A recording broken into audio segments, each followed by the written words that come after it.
industry dominated by big personalities, one host is quietly redefining the space through exceptional hospitality and strategic branding.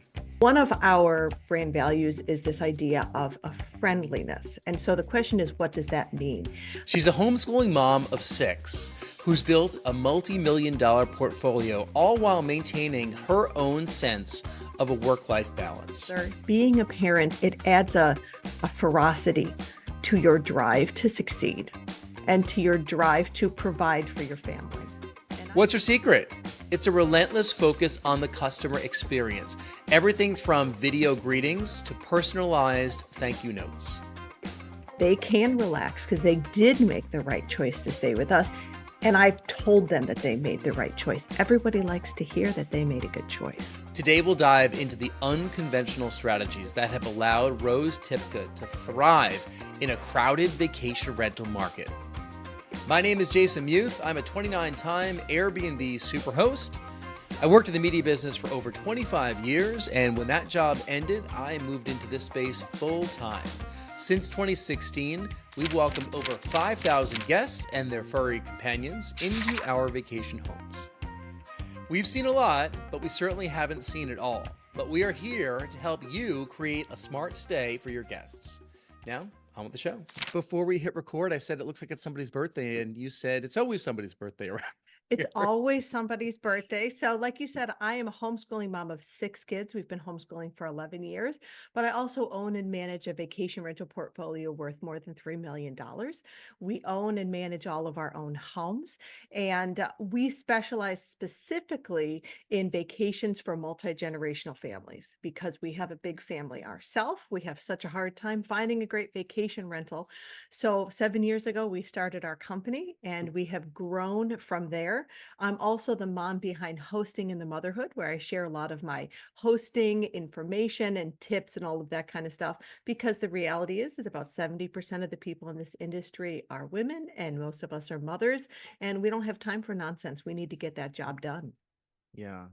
There are a lot of women in the short-term rental industry, but we don't hear from them as much as we should. A lot of the big loud voices are dudes. They just are. I mean, the conference that we are going to go to, that by the time this comes out, we'll probably have just returned from that conference.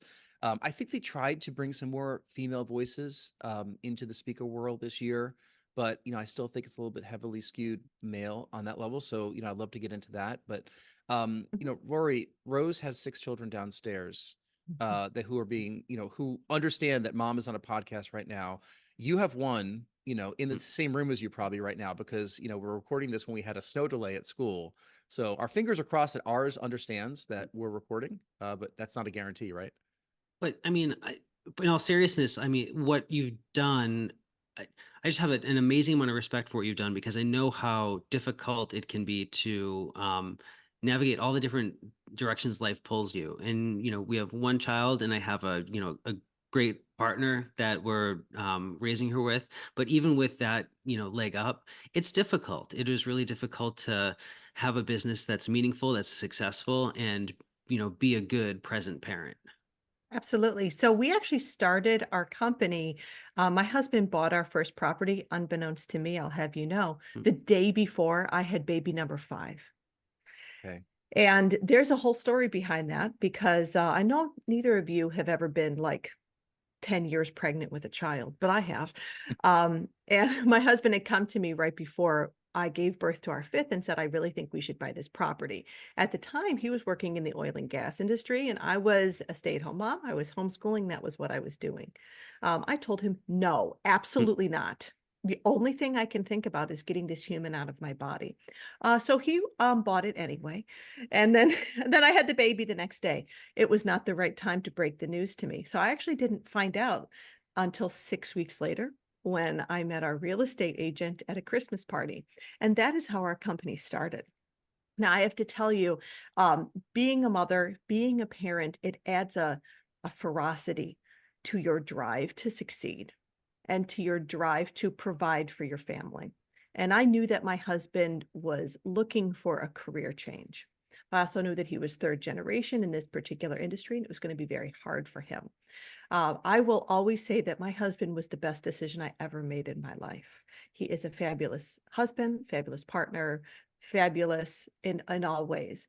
But at that moment in time, he needed me to help him change direction. And that was what I did. It took me 3 years to build up our company to the point that he could leave his regular job, his W-2 job. I was also pregnant again, which is basically the story of the last 15 years. And so I had babies 5 and 6 while I was growing the company, building houses, building teams. And a lot of times people will wonder how that happens. And part of it is when you're a mom and it's your job to support your family and provide for them, there is that ferocity to get that job done. Hmm. Yeah. Did you ever think that you guys would be launching a business like this, along your family journey, after your fifth child, where you No. heard about this? Was this something that you thought would be in the cards for those subsequent years? So what was important to me that I knew that we needed to make a change and that I was going to be the one that was going to do it. They say when you're on an airplane, you put on your own oxygen mask first, and then you can save other people. I knew that I had to be the person that was going to lead our family because my husband couldn't just up and leave his job at that moment. I needed to build something on the side that would grow to the point that he could leave and that it was going to be me. But I also was not going to compromise on what was our lifestyle, which was me being with our children, which was me schooling them. And so I had to build a business and a career that allowed me to have everything that I wanted to have. And I was not going to compromise on that. Those of you who know me know that I have a very strong sense of direction and I know what I want, and I'm unwilling to compromise on that. And Hmm. what's fabulous about the short-term rental industry is that it's the kind of industry where I make money while I'm sleeping because other people are in my homes. It's the kind of industry where technology is available for me to leverage in a way that my company can act like a very large company with a huge team. But we do have 12 employees, but I can manage them from my homeschool classroom in my pajamas. Hmm. So here's what's interesting. I'm on your website right Yes. now, your family's place. So Mhm. you have 3 properties, right? Yes. Okay. Are you co-hosting anyone else's properties right now? I don't. I don't. And that's a conversation I have a lot. And I have also noticed in the last few weeks that a lot of these coaches and influencers are they're getting a little desperate. Maybe that's a sign of the change in the industry.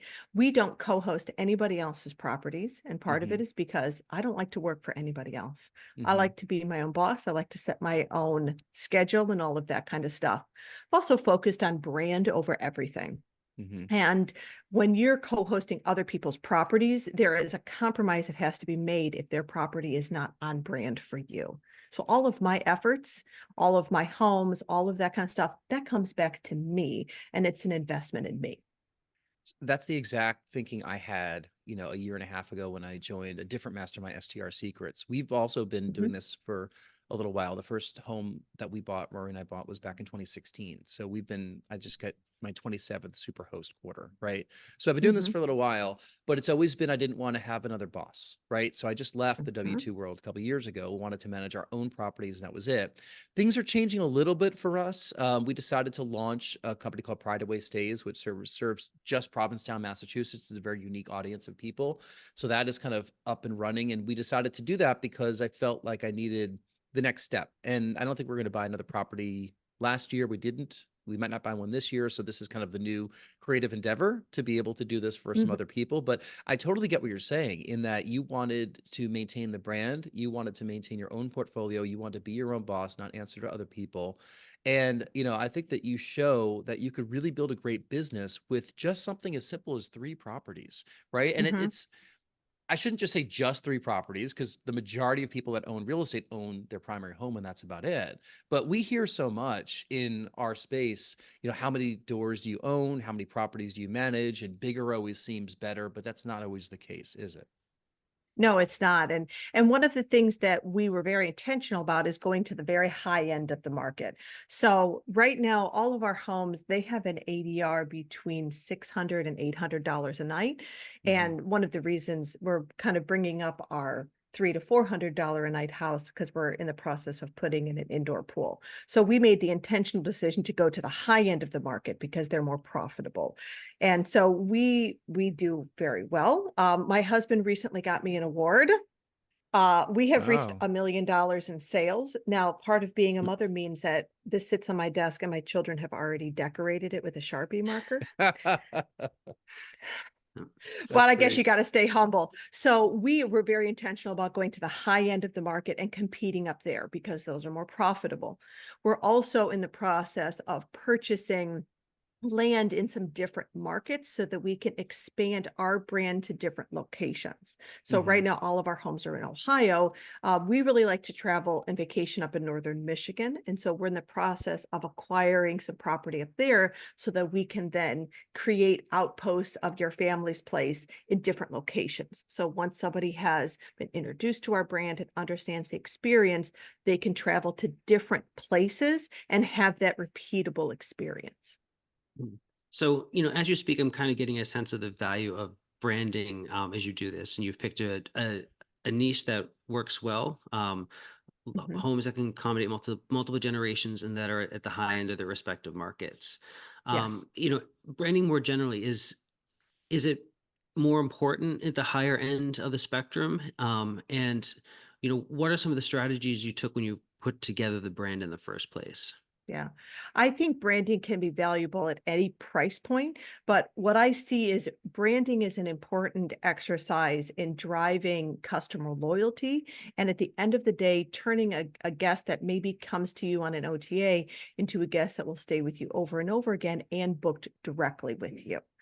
If you're thinking about any other big brand, if you go to McDonald's, you have a repeatable experience at any McDonald's that you go to. And it's that kind of thinking is you want to have that repeatable, predictable experience. Now, we went to the high end of the market, and McDonald's wouldn't necessarily be at the high end of the market, but they've nailed branding. So for us, branding is just about everything that we do. It's thinking about which colors convey our brand. So one of our brand values is nostalgia. And so we design our homes with nostalgic design choices. One of our homes is set up like summer camp. One of them is like the up north lake cottage. Everything is blue. You feel like you are up north in a state that begins with the letter M. Maine, Minnesota, Michigan. We all have an idea. See, you're smiling. You know what that feels like. It's nostalgia. One of our homes is set up like an English cottage with a little touch of magic in there. We all sort of know what that woodland cottage feels like. And so we're playing on that nostalgia piece. How we set up our homes, how we decorate it, how I dress, how I present myself, how our social media runs, all of that is part of that brand ecosystem. And once somebody has a great experience with a brand, they will be insanely loyal to it.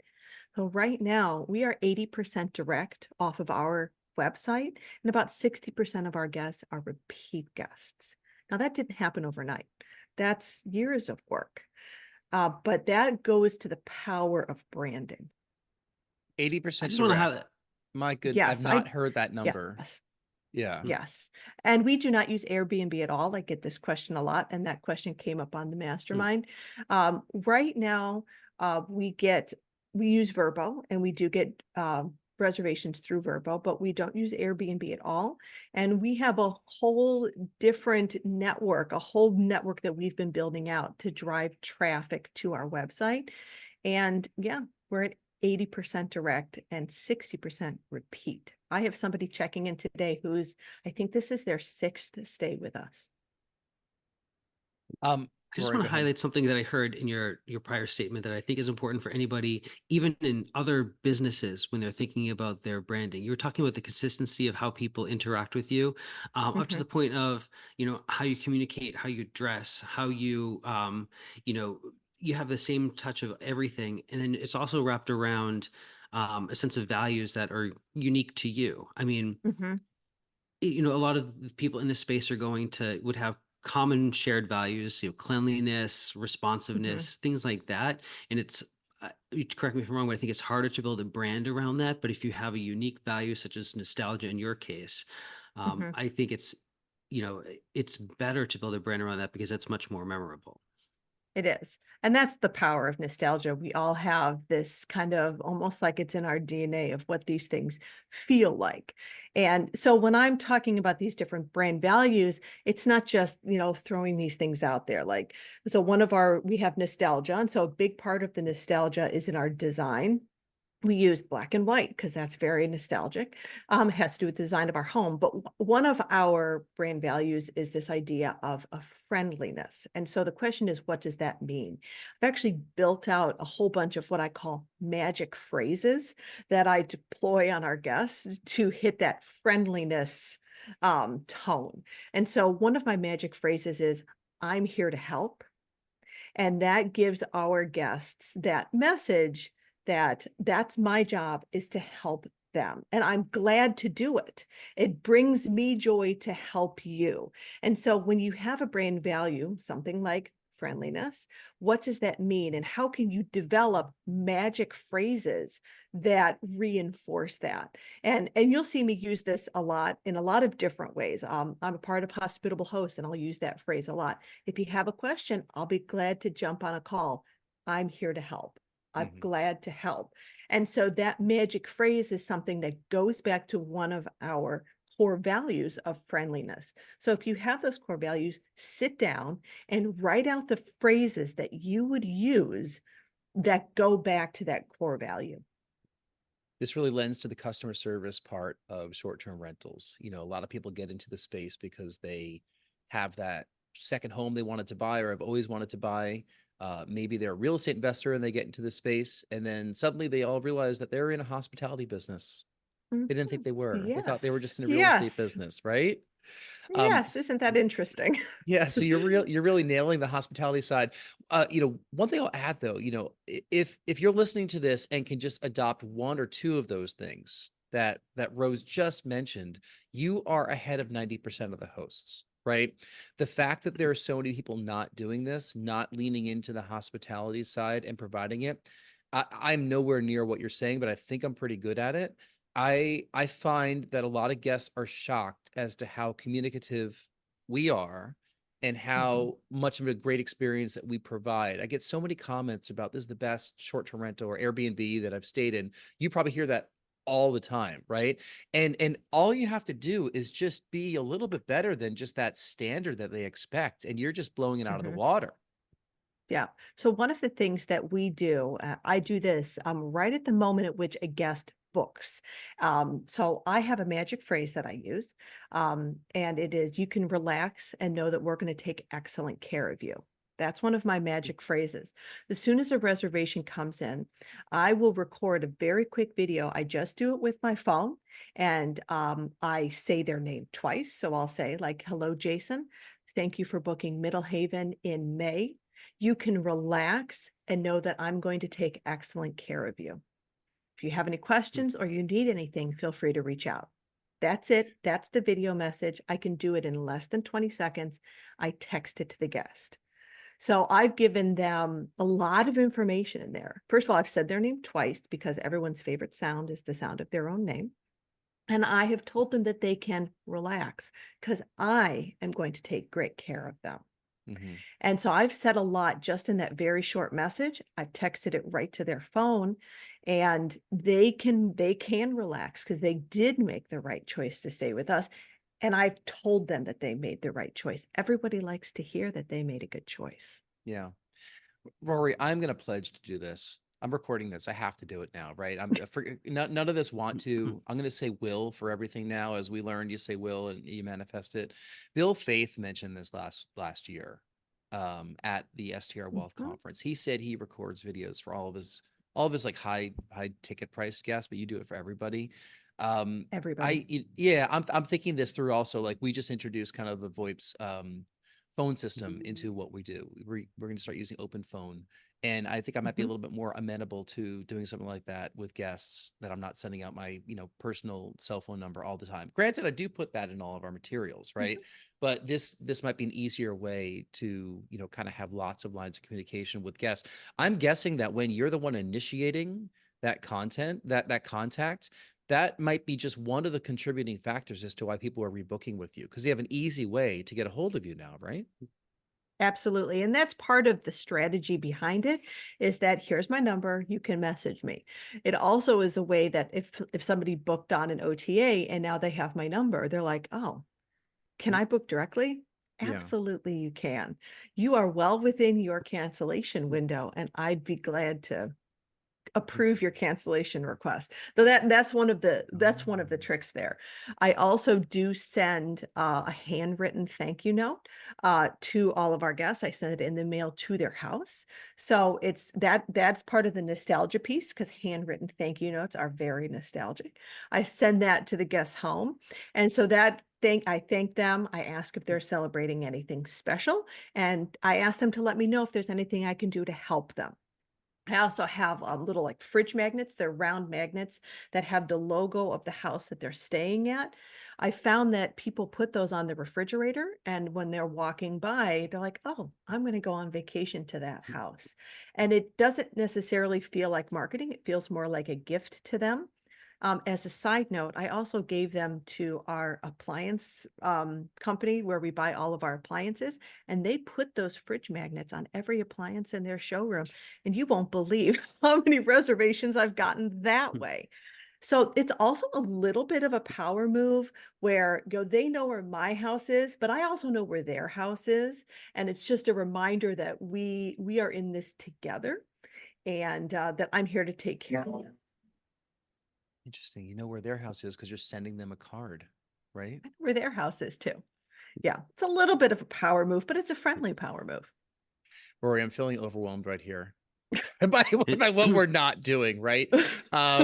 But Rose, I should employ you to do all the stuff for us. But no, that defeats the point. I'm supposed to do it, right? So we're Mhm. the company that are Yes. hosting, right? And also you can't afford me. I'm sure You I can't can. afford me. Okay, so all this lends to the direct bookings that you're getting, right? And we Yes. talked about search engine optimization and really getting found. Doing podcasts like this certainly helps. You've been on local media. Yes. You work with influencers as well, which is part of really the genesis of this conversation. So let's get into a couple of those tactics. So actually, before I do that, I just want to ask, do you live close to your properties, like within driving distance? Yes. So right now we live within 20 minutes of all of our properties. Hmm. And so we are available if our guests need us. I like to think of it as a dance between me and the guest, but I'm not leading. They're leading, and I'm going to follow their lead on that. Hmm. Um, so yeah, we do live within 20 minutes of all of our homes right now, but we're in the process of that expansion. What percentage of the guests do you think that you meet in person, like of the groups, not every individual person, but the overall groups? Yeah, not many, to be honest with you. Hmm. And I think that is because they have a comfort. Once they get to the homes, I've tried to answer as many questions as possible, including proactively answering questions. And I actually don't see very many guests at all, Hmm. which I'm okay with that, because then I'd have to put on like real clothes to leave the house. So, You look really together today. So if you're well, I listening to have this, pajama pants. I oh, have you do. pajama pants under this. The secret. Yes. Okay. So I asked that question also just because I wasn't sure if this is something that, if you could just like go meet the guests, to that level. Like Mhm. we don't meet too many of our guests ourselves, although we are within driving distance of the majority of our properties. But I think that your tactics could apply to anybody. If you're managing your properties remotely or managing them nearby, you can still kind of be there for your guests without having to hop in the car and go, right? Absolutely. So my friend Christiane Crump is the founder of STR Hub, and she lives up in Idaho, but she manages and owns some homes down in Gulf Shores. And we were together in September, and I was sharing with her the idea of the video and the handwritten notes, because she was wondering how she could connect better with her guests from halfway across the country.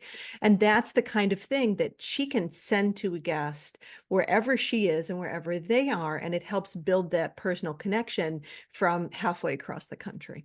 Hmm. Okay. One devil's advocate question I have for you before we get to all these like I'm really ready. cool tactics. Ready?